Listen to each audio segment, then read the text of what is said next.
जन जन की आवाज, सिटी न्यूज MP। अधूरा डिवाइडर पड़ा है। यही तो बात है कि यहाँ नगर में कोई काम पूर्णतः नहीं है, पूरा अधूरा है। चाहे डिवाइडर हो, चाहे रोड हो, चाहे पेपर ब्लॉक हो। फल मिलता है, संरक्षण मिलता है, तो उस पे अराजकता हावी हो जाती है। नगर परिषद में इस समय आपको संवर्धित हाँ, रोड बननी चाहिए। जहाँ पब्लिक है वहाँ रोड बननी चाहिए। जहाँ पब्लिक नहीं, मात्र क्या कहते हैं इनको, माफियाओं को, माफिया जहाँ राज है।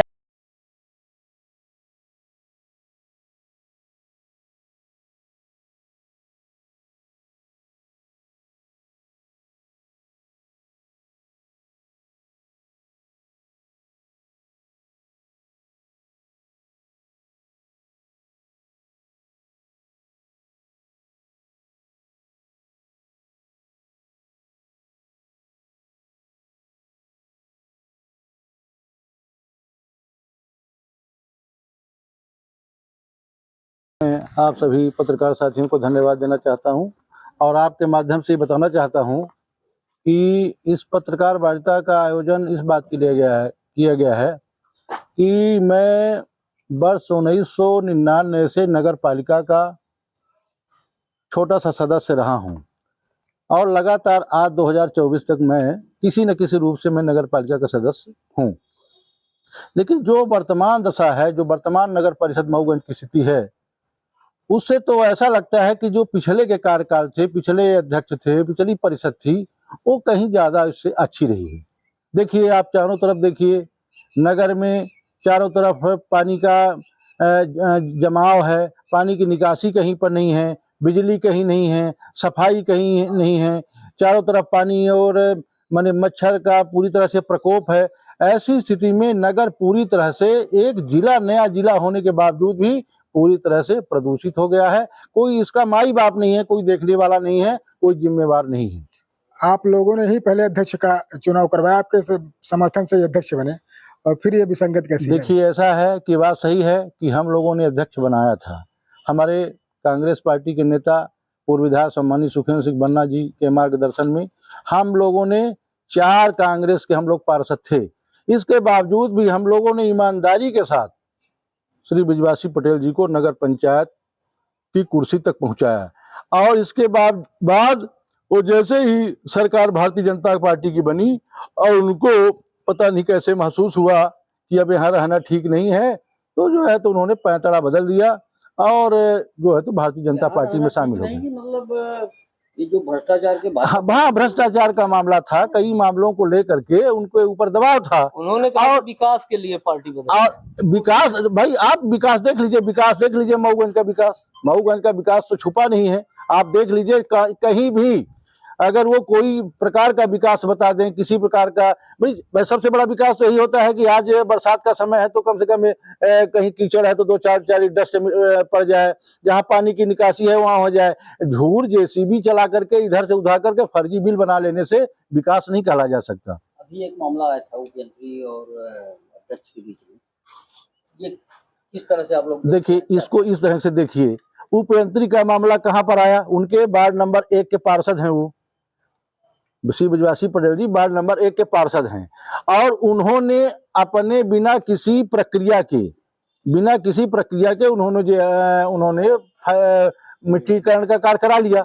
अब जब भुगतान का समय आया तो एक प्रक्रिया होती है किसी चीज की। मैं कहता हूं कि मेरा दूसरा कोई पार्षद वार्ड क्रमांक 1 से लेकर के उनके अलावा कोई 14 पार्षद अगर उनसे मिट्टीकरण करा लेते तो उसका पेमेंट होता क्या? वो दबाव बनाने के लिए, चूंकि उनके वार्ड का था, उन्होंने कहा था अगर ऐसा है तो हमारे सभी पार्षदों को वो अधिकार मिलना चाहिए कि वो अपना मिट्टीकरण करा लें और पेमेंट करा लें। ठेकेदार कौन था उसका?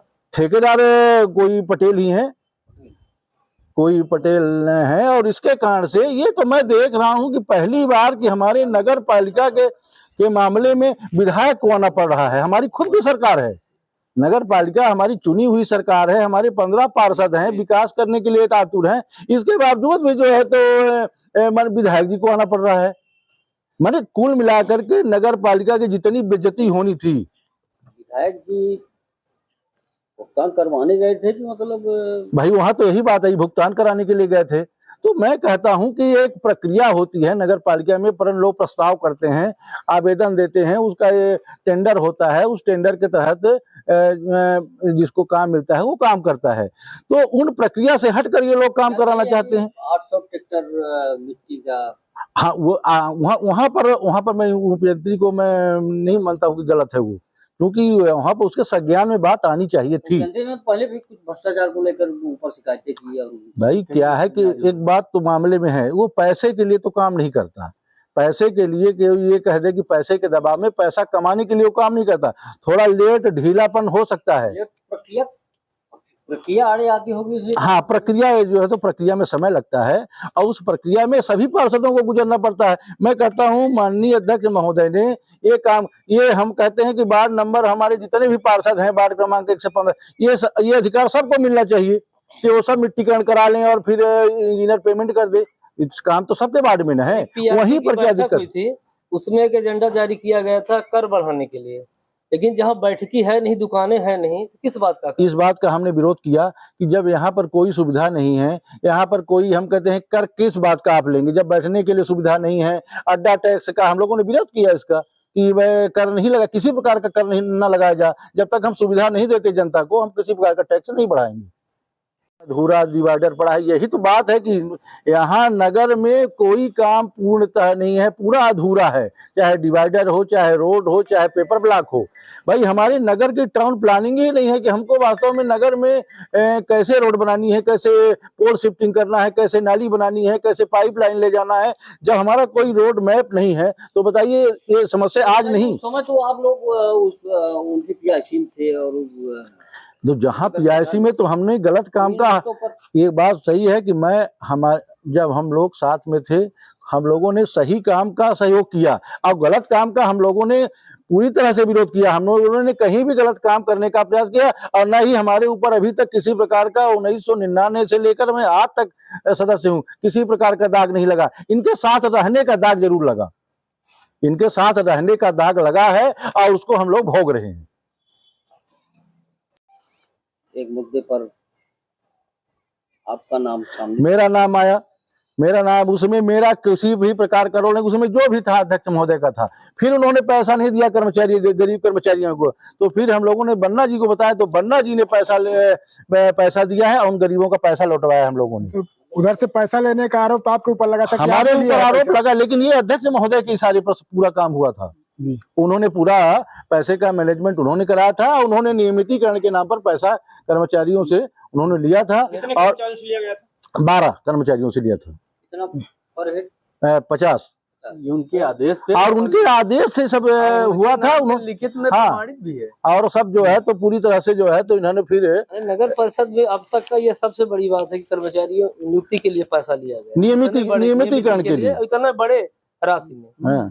तो इस तरह से, और मैं तो ये कहता हूं कि अध्यक्ष महोदय को अगर ऐसा लगता है तो भाई हम लोगों ने वोट दिया था, हम लोगों का वोट लौटा दें, वो इस्तीफा दे दे और फिर भारतीय जनता पार्टी के 9, 2, 11 पार्षद हो गए हैं तो हम लोगों का एहसान, तो हम लोगों का एहसान भी खत्म हो जाएगा। और वो 9 पहले से ही थे, 2 ये हो गए हैं तो 11 हो गए। अब वो चुनाव लड़ ले, जीत जाए, हम लोगों को कोई उनसे अपेक्षा नहीं रहेगी, कभी भी अपेक्षा नहीं रहेगी। लेकिन नगर के विकास के लिए हम लोग संघर्ष करते रहे हैं और संघर्ष करते रहेंगे। विकास में अगर कहीं दिक्कत आएगी तो हम लोग अपने नेता के साथ हम लोग संघर्ष करेंगे। आपका सवाल है कि पीआईसी में थे और हैंडपंप खनन हुआ। बेशक हुआ, पीआईसी बनती है, मंत्रालय बनता है, हर विभाग में बनते हैं, विधानसभा में बनते हैं, नगर निगम में बनते हैं और नगर परिषद में भी बना।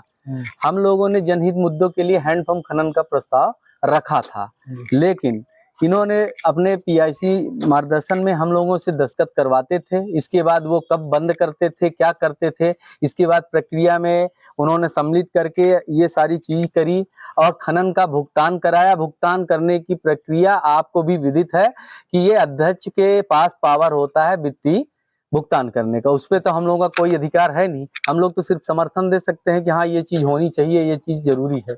तो उन्होंने क्या प्रक्रिया करी और हैंडपंप में क्या मुद्दे हैं वो मैं आपको हाई कोर्ट और उसकी प्रतियां भी दे दूंगा, जिनमें उनके भाजपा के ही पार्षदों ने लगाया हुआ है लोकायुक्त में। उसकी कार्रवाई चल रही है, उनका परिणाम मिलेगा। आरोप लगा था कि सभी तात्कालिक जो पार्षद है सभी को उसमें बंटवारा हुआ, हिस्सा बंटवारा, सभी लोग पैसा लिया उसे। मैं आपसे क्या कह रहा हूँ, तो आरोप तो अभी खंडन किए हमारे दादा विश्व दादा ने कि आरोप तो उन्होंने लगाया कि कर्मचारियों के नियमितकरण में भी पैसा लिया सबने, जबकि विदित है कि उन्होंने कर्मचारियों का जो पैसा लिया उनके आदेशानुसार उन्होंने कहा कि फलाने जगह रख दीजिए, रखने का आरोप जरूर झेल गए दादा, लेकिन इसके बाद उन्होंने पैसे नहीं दिए। आपको बताया ही कि पैसा कैसे उनको बेचारे कर्मचारियों को वापस किया गया।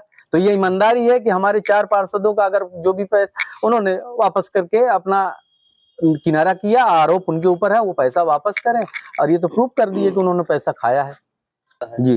तो वो खुला रहता है कि उस समय बंद हो जाता है, क्लोज कर देते हैं? बिल्कुल नियम ये है कि पीआईसी या परिषद की मीटिंग जब होती है उसमें कार्रवाई होने के बाद नीचे सीएमओ हस्ताक्षर करे, अध्यक्ष वो करे, और इसके बाद उसकी प्रतियां एक एक मेंबर को हाथ में दिया जाए। लेकिन यहाँ पे कोई भी मीटिंग में कोई प्रक्रिया नियम का लागू नहीं किया जाता है। अभी परसों नरसों जो मीटिंग हमारी परिषद की हुई थी उसमें कई मुद्दे ऐसे थे जिसपे हमारे सारे पार्षदों ने, हमारे विपक्ष के पार्षदों ने भी हमारी सहमत के साथ, चाहे कोई भी मुद्दा रहा हो, वो मुद्दे अभी आपसे हम चर्चा करेंगे, चाहे फायर ब्रिगेड का मुद्दा रहा हो, चाहे स्कूलों में शौचालय बनाने का मुद्दा रहा हो, चाहे शॉपिंग कॉम्प्लेक्स में लोगों को दुकानें देने की बात रही हो, या फायर ब्रिगेड खरीद कर उसमें कर्मचारियां भर्ती करने को हो, चाहे केएनके कंपनी को हम लोगों ने परिषद में एनओसी निरस्त करने के बाद भी उसको बिना परमिट के उसको सामान खरीद कर फिर लोगों के वार्डों में काम कराया जाए।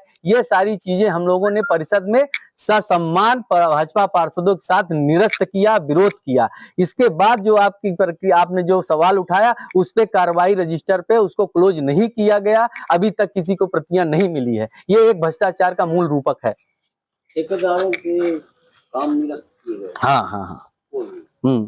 कैसे उन्हीं ठेकेदारों को? मैं यही कहना चाहता हूँ, ये सबसे बड़ी परिषद, ये फोटो कापी आप देखिए, इसको आप कापी भी लीजिए, ये परिषद की मीटिंग का एक प्रति है जो हमको मिला था। इसमें साफ साफ इन ठेकेदारों को ब्लैक लिस्टेड 15 दिन के अंदर किया जाएगा और इनका कार्य को निरस्त किया जाएगा।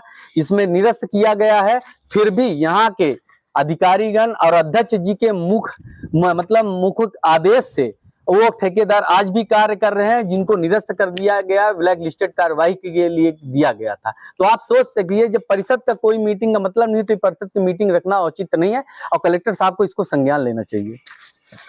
नगर परिषद में वर्तमान में जो स्थिति है उस पर क्या कहें, जिस तरह की अराजकता है यहाँ पर?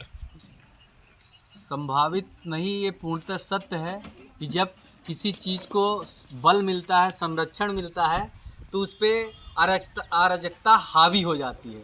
नगर परिषद में इस समय आपको संदर्भित है कि बिजवासी पटेल जी अध्यक्ष है और उनके संरक्षक प्रदीप पटेल जी हैं।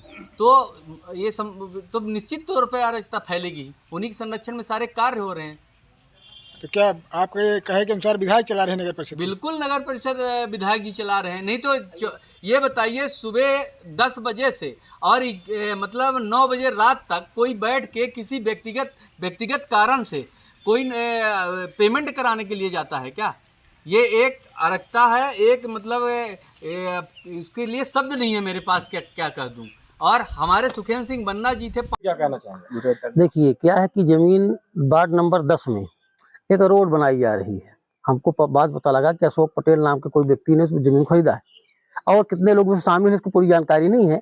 लेकिन जहाँ रोड बननी चाहिए, जहाँ पब्लिक है वहाँ रोड बननी चाहिए। जहाँ पब्लिक नहीं, मात्र क्या कहते हैं इनको, माफियाओं को, माफिया जहाँ राज है, माफियाओं, भू माफिया को उस चक्कर में आके पूरी प्रशासन उस जमीन को रोड बनवाने में लग गया।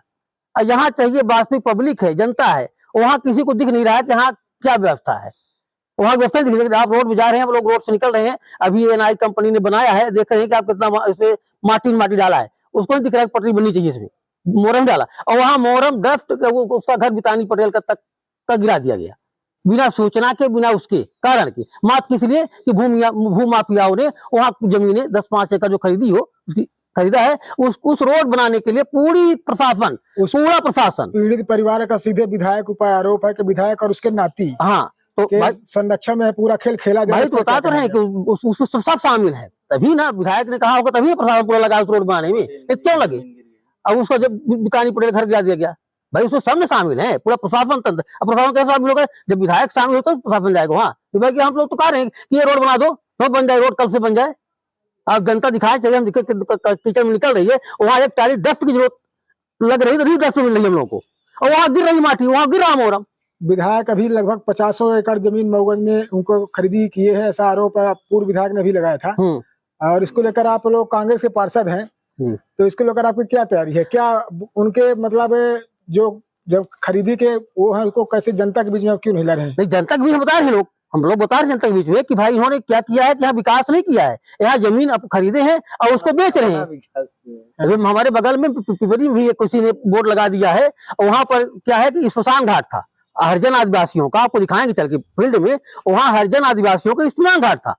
आधी जमीन में आधी खाली थी, मिथिला तिवारी के लड़कों की थी, एक ज्ञानेंद्र की और लाल जी की। उन्होंने किसी व्यक्ति ने उसका एग्रीमेंट करा लिया, ठीक है। अब व्यक्ति है रीवा का और पटेल जी है, जो हो रहा है पटेल जी लोग कर रहे हैं, तो पटेल विधायक है, पटेल के इशारे पर पूरा कार्यक्रम चल रहा है, विधायक जी के इशारे पर टोटल जितने लोग हैं। मतलब आप कहना चाहते हैं कि यहाँ पर अब बताइए, हमारे गांव में स्मशान घाट की जमीन आपको चल के दिखा दे, वहां अभी भी गगरी सब पड़ा हुआ है। एक दिन वो आदिवासी जाने हैं तो उसको रोधे भी हैं, एक दिन फिर रोधे जब तो उसको पुल गिरा दिया गया जेसीबी से, पुल रोधा है उन्होंने। एक दिन वहां पर बड़ी वारदात की संभावना है।